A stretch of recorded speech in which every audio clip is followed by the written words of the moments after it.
My question is, President Trump has talked twice in recent days, once at the Kennedy Center and then to Reuters again last night about canceling the election. Why is he talking about this? I believe you're referring to the president's interview at Reuters last night.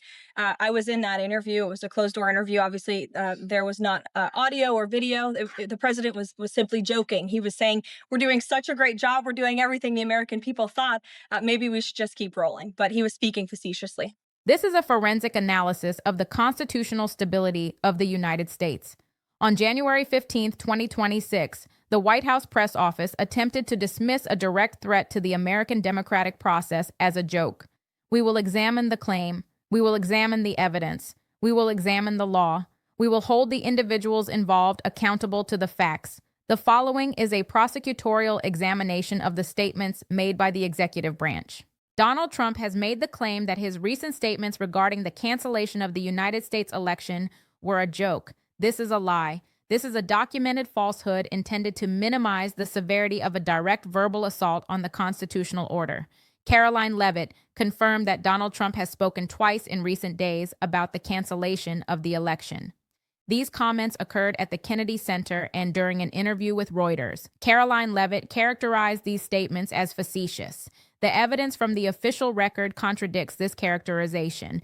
I was in that interview. It was a closed door interview. Obviously, there was not audio or video. The president was simply joking. He was saying, "We're doing such a great job. We're doing everything the American people thought.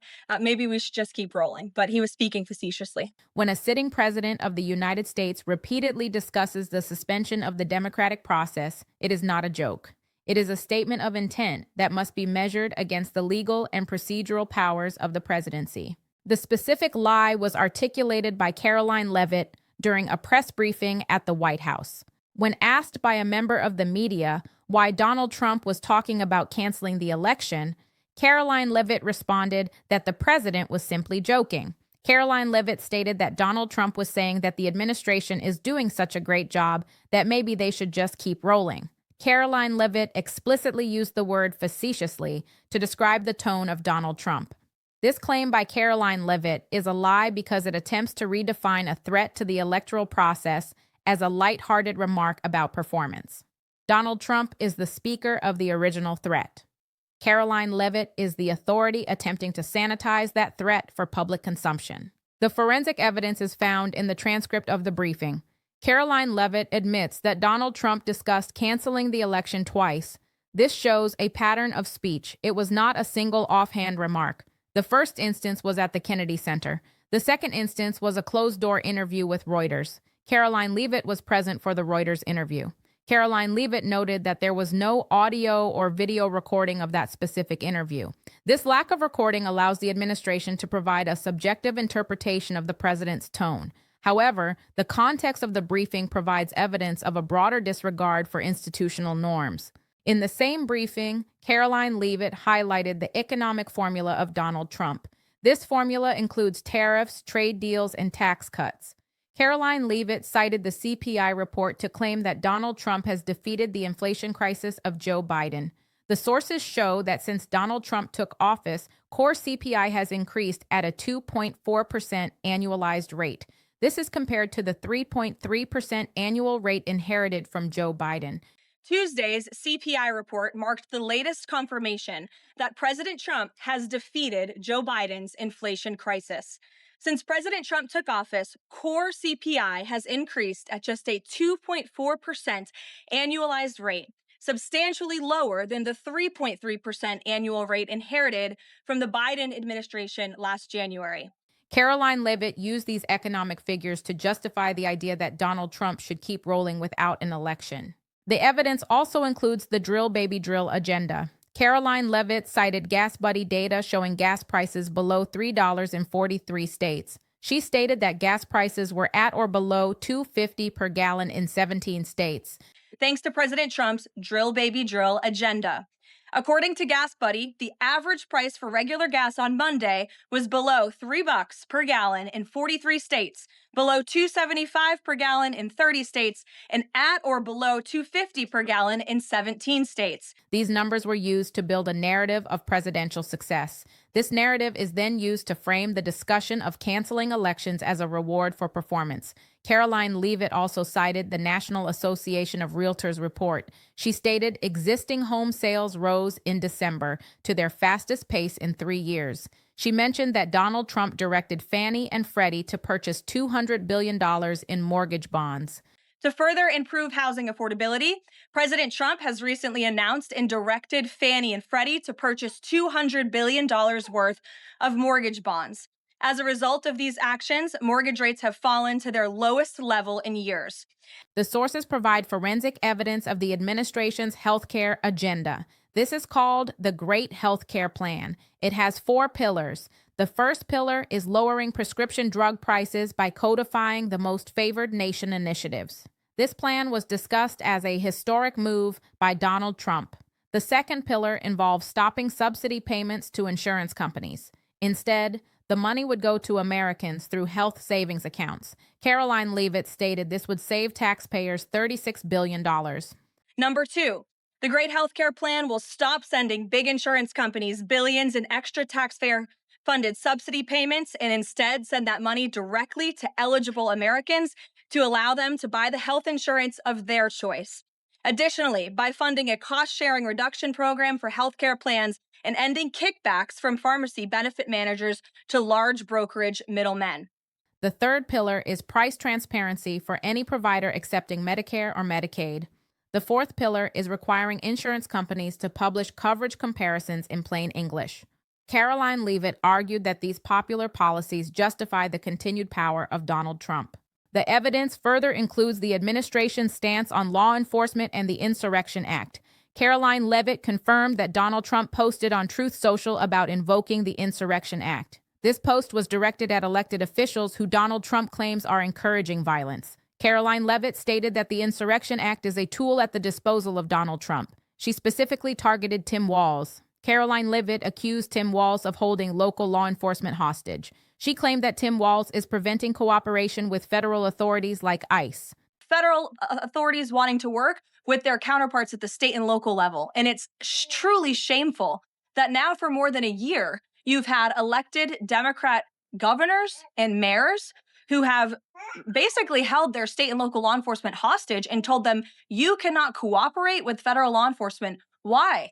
They cooperated under the Biden administration. It's because these Democrats are deranged in their hatred for President Trump, and they are holding their state and local law enforcement hostage as a result. This rhetoric regarding the Insurrection Act is not a joke. It is a formal threat of military intervention in domestic affairs. The economic data provided by Caroline Leavitt serves a specific power function. By claiming that Donald Trump has already delivered significant progress, the administration seeks to create a mandate that supersedes the need for a scheduled election. The use of gas buddy statistics and realtor reports is a control mechanism. It attempts to replace constitutional requirements with economic performance metrics. If the economy is perceived as successful, the administration argues that the rules of the transition of power should be flexible.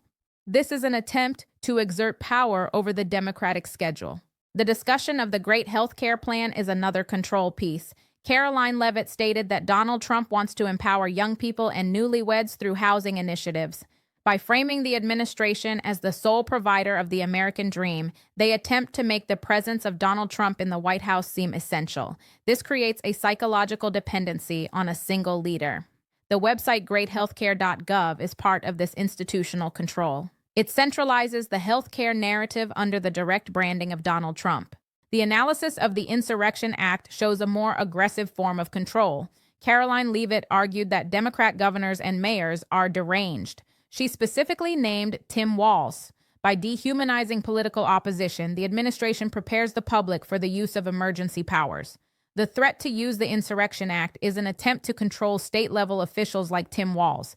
This is a direct challenge to federalism. It is a move to centralize all law enforcement authority under the executive branch. The treatment of the media in the transcript also demonstrates a control tactic. Caroline Leavitt called one reporter a left-wing hack and a left-wing activist. She told this reporter that they should not even be sitting in their seat. This is an attempt to exert power over the press. By delegitimizing the questioner, Caroline Leavitt avoids answering for the 32 deaths in ICE custody.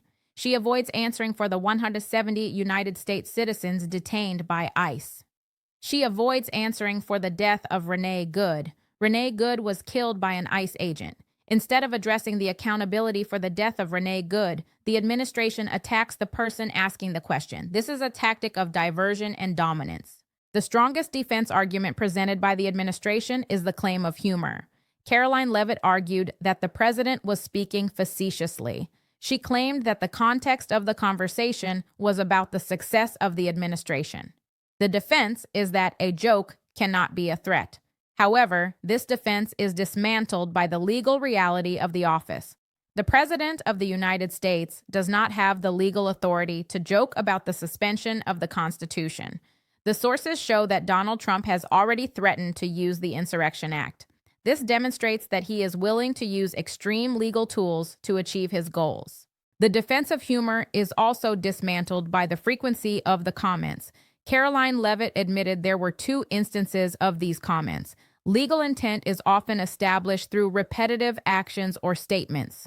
If Donald Trump discusses canceling an election at the Kennedy Center and then again to Reuters, it is no longer a joke. It is a consistent rhetorical position. Furthermore, the administration's actions in other areas show a lack of humor regarding their authority. They have pursued legal action against a contractor at the Pentagon for leaking information to the Washington Post. They have pressured credit card companies to lower rates to 10%. They have pressured pharmaceutical companies. These are not the actions of a facetious administration. They are the actions of an administration that demands absolute compliance. The claim that Tim Walz is inciting harassment of law enforcement is another defense used to justify the threat of the Insurrection Act. Karoline Leavitt argued that Tim Walz is making Minnesota less safe. However, the transcript shows that the office of Tim Walz has tried to reach the president directly to de-escalate the situation. Karoline Leavitt could not confirm if Donald Trump had spoken to Tim Walz. This shows that the administration is ignoring the procedural attempts at cooperation while publicly claiming that no cooperation exists. The defense that the Insurrection Act is necessary because of a lack of cooperation is dismantled by the administration's own refusal to answer the phone. The Insurrection Act is a federal law. It allows the president to deploy the military inside the United States. This can only happen under specific conditions. It is meant to be used when state authorities cannot or will not enforce the law. It is not a tool for political disagreements with governors like Tim Walz. It is not a tool to be used against protesters who are expressing their First Amendment rights. The Constitution of the United States also sets a strict schedule for elections. No president has the legal power to cancel or postpone a national election. The power to regulate elections belongs to the states and to Congress. The administration also discussed the Pentagon Papers case. This is a landmark legal case. It protects the right of the press to publish information. Karoline Leavitt stated that the administration will take legal action against members of the press who break the law. However, the law generally protects reporters who received leaked information as long as they did not steal it themselves. The administration is attempting to redefine the legal boundaries of journalistic integrity. They are suggesting that the government should decide what is a basic tenet of journalism. This is a direct conflict with the First Amendment. In the case of ICE and the detention of citizens, the law is clear. ICE only has the authority to detain individuals who are unlawfully present. When 170 United States citizens are detained, it is a violation of their constitutional rights. When Renee Good is killed by an agent, there must be a legal investigation into the use of force. Labeling a reporter a left-wing activist for asking about Renee Good does not satisfy the legal requirement for accountability.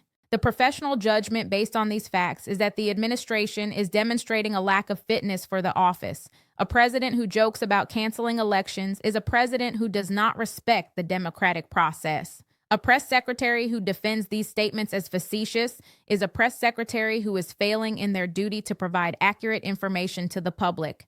Karoline Leavitt has shown a willingness to use the White House podium to attack the character of journalists. This is a violation of professional standards. The judgment also extends to the handling of the situation in Venezuela. Donald Trump met with Maria Corina Machado. This meeting was described as a discussion about the realities on the ground. However, Donald Trump previously stated that Maria Corina Machado lacked respect and support in her own country. Karoline Leavitt confirmed that the opinion of Donald Trump on this matter has not changed. This shows a contradictory foreign policy. On one hand, the administration meets with Maria Corina Machado as a brave voice. On the other hand, they publicly undermine her. This lack of consistency is a sign of unprofessional diplomacy. The administration is also engaged in negotiations with Delcy Rodriguez. Delcy Rodriguez is a member of the regime of Nicolas Maduro. Karoline Leavitt stated that Donald Trump thinks Delcy Rodriguez is a terrific person. This is despite the administration's stated goal of a transition to democracy in Venezuela. The cooperation with Delcy Rodriguez involves a $500 million energy deal. This suggests that the administration prioritizes energy deals over the democratic principles they claim to support. This is a failure of institutional integrity. The expert authority regarding these matters includes the Attorney General of the United States. The Attorney General confirmed the investigation into the Pentagon leak. The Secretary of War is also an authority involved in the national security apparatus. These officials are responsible for the legal action against the contractor who leaked to the Washington Post. The Congressional Budget Office is another authority. The CBO provided the data on the Great Healthcare Plan. According to the CBO, the cost-sharing reduction program will save $36 billion. This is a technical assessment from a nonpartisan agency.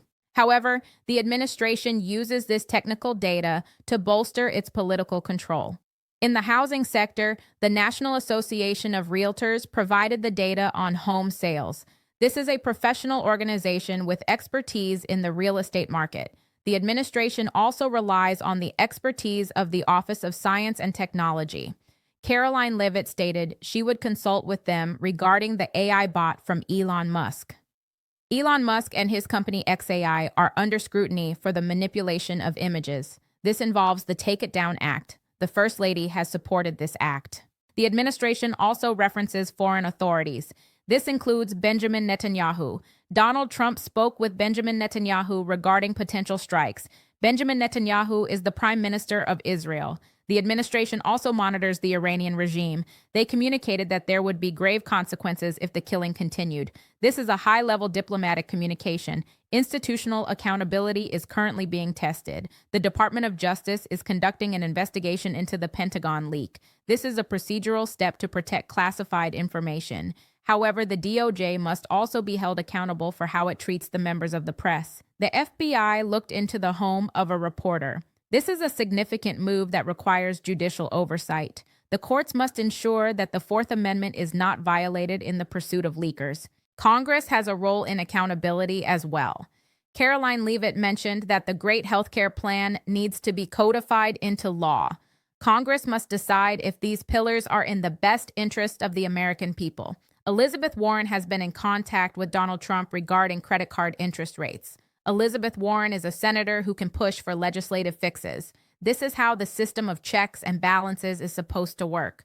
Donald Trump calling Elizabeth Warren shows a rare instance of potential bipartisan cooperation. There is a documented enforcement failure regarding ICE.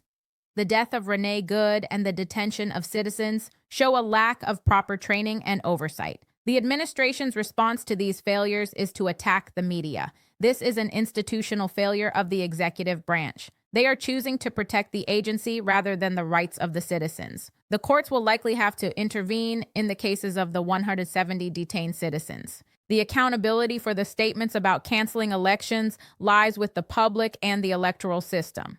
If the administration continues to frame these threats as jokes, the institutional response must be a firm assertion of the law.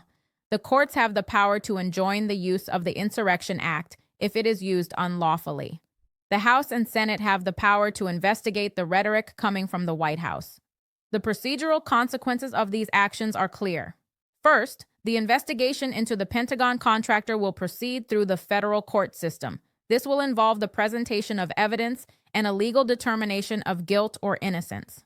Second, the Great Healthcare Plan will be sent to Congress as legislative text. It will be debated in committees. It will be subject to votes in both chambers. The pursuit of Greenland will move to a working group. This group will have technical talks every 2 to 3 weeks with the Danish delegation.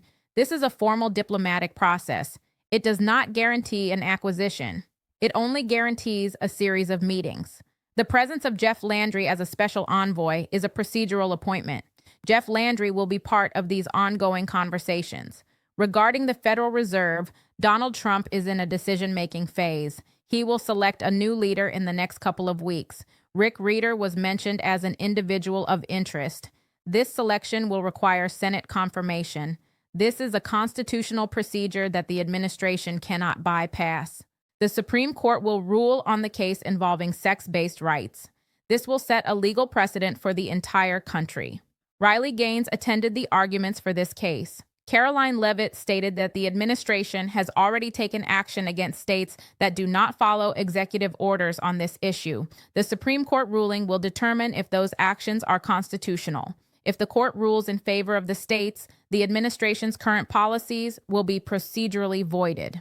Finally, the most significant procedural consequence is the upcoming election. Despite the comments made by Donald Trump, the election is a legally mandated event. The procedures for this election are set by law. There is no legal mechanism for the executive branch to halt these procedures based on performance or humor. The administrative state will continue to prepare for the election, regardless of the rhetoric from Karoline Leavitt or the president. This concludes the forensic examination of the White House briefing from January 15, 2026. The facts show an administration that uses economic data to justify a threat to the democratic process. They show an administration that uses the Insurrection Act as a political weapon. They show an administration that avoids accountability for the death of Renee Good by attacking the press. The law remains the only barrier between these threats and their execution. We will continue to monitor the evidence. We will continue to hold the authorities to the exact text of the law. The republic depends on the accuracy of the record.